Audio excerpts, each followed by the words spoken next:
Hope you're doing well.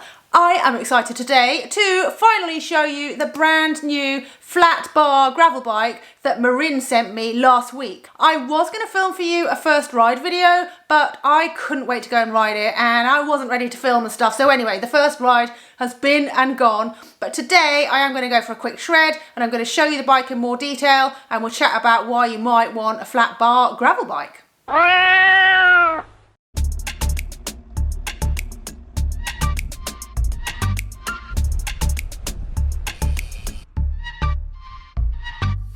So I'm off to test the bike out on a couple of local gravel sections. To get there, I have to ride up this hill behind. Thought it worth mentioning that Dave is going to be Everesting on this hill in our village on a Brompton to raise money for Movember.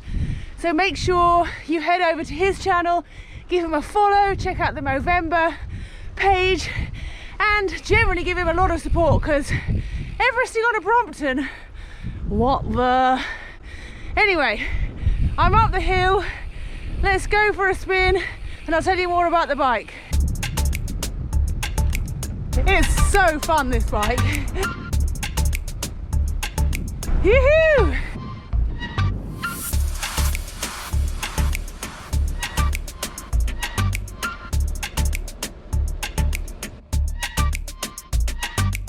Alright, so we are just at the start of this little gravel climb near my house, which heads up past one of the quarries. I like this for testing out bikes, so I thought it'd be a good place to come. I think I'm going to have to be reasonably quick because it looks like it's going to chuck it down, and I am, for some reason, I don't actually know why, wearing jeans and a hoodie. I just thought, well, you know, I can just go like this. I'm only going for a quick shred. I suppose the fact that the bike has got flat bars made me feel like it's a bit of a more casual ride. You know what I mean? Or is that weird? To me, drop bars require more dressing up. I think I'm just being weird. Anyway, quite hard to pedal and film. We're nearing the first little flat section, so I will spin the camera around and show you where we are.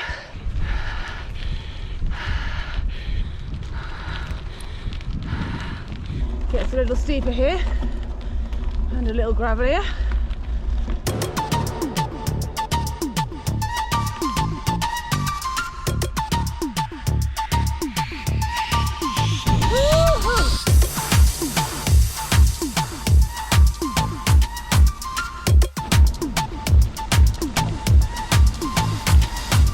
Shall we have a look at this bike? It is serious fun! Okay, we're going to do a very non-pro bike check where I've just basically lent it in a hedge, but anyway. So this is a Marin DSX2. There are two versions of the DSX. Funnily enough, they're called the DSX1 and the DSX2. The number 2, which I've got, is slightly higher spec, but still a super good value bike. I think it comes in at about £1,000, just over $1,000.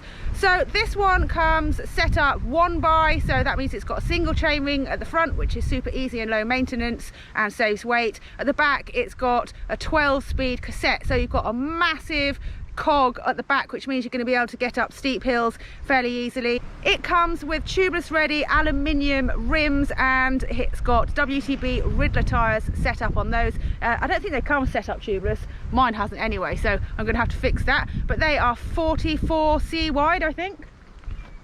No, they're not, they're 45C wide, but you could fit in a much wider tyre. You could pretty much fit in a sort of cross-country mountain bike style tyre in there because there's so much space. You can see that I've changed the seat post to a zip one because I ride for them, and I've put on a lovely Brooks saddle because I love Brooks saddles. It comes with pretty kind of standard mountain bike bars. I think these are 680mm wide, so that's perfectly fine for the kind of riding that I'm going to do on it. Oh, and it's got some god-awful flat pedals, but I don't care. I'm just using this as a kind of shred machine for like going to the shops, doing a little bit of off-road, skidding around, taking my daughter out for a ride. I'm gonna strap bags and stuff to it and do a little bit of light touring. It's a really fun do-it-all bike. Oh, I forgot to mention the frame material. It's made out of aluminium and it has a carbon fork. But let's go and do some more riding, and then we can talk a bit about why you might want a flat bar gravel bike as opposed to a standard kind of drop bar one.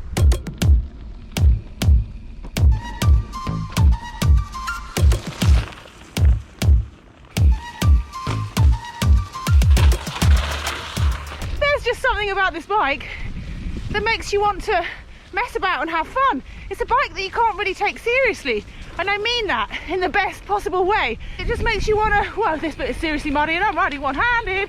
Oh, it's a bike that you just want to jump on and go without overthinking it, you know. I love my gravel race bike, but this falls into another category, made for fun.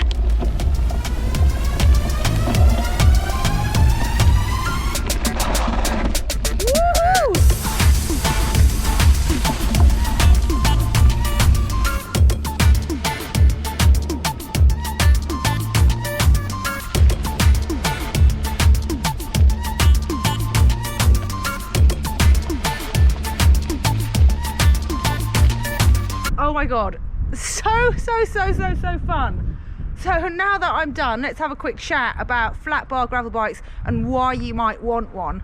The way I see it, with the flat bar, you have better steering because of the hand position and also the fact that the flat bar tends to be wider. So you have better steering, you have better control. It does make it easier on descents and on any techie bits, and it makes the bike feel more playful and more fun, in my opinion. You have better grip holding on at the ends here with these rubber grips rather than clutching onto either taped drops or the hoods. It's better for descending like this. So I think the main point is that for the off-road segments, you're going to enjoy this kind of setup a lot. Obviously that comes at a cost, so I feel that this setup would be slower and less comfortable on really long road sections because of the position that it puts your wrists in. It's quite an unnatural position. Another reason you might want a flat bar gravel bike would be if you're a mountain biker coming onto gravel cycling or looking for a kind of do-it-all bike. I think a roadie looking to go off-road might feel comfortable on a drop bar gravel bike, so they'd gravitate towards this. Possibly a mountain biker looking to do more road sections might go for something like this flat bar gravel bike. I don't know. Such a lovely bike though, isn't it? I really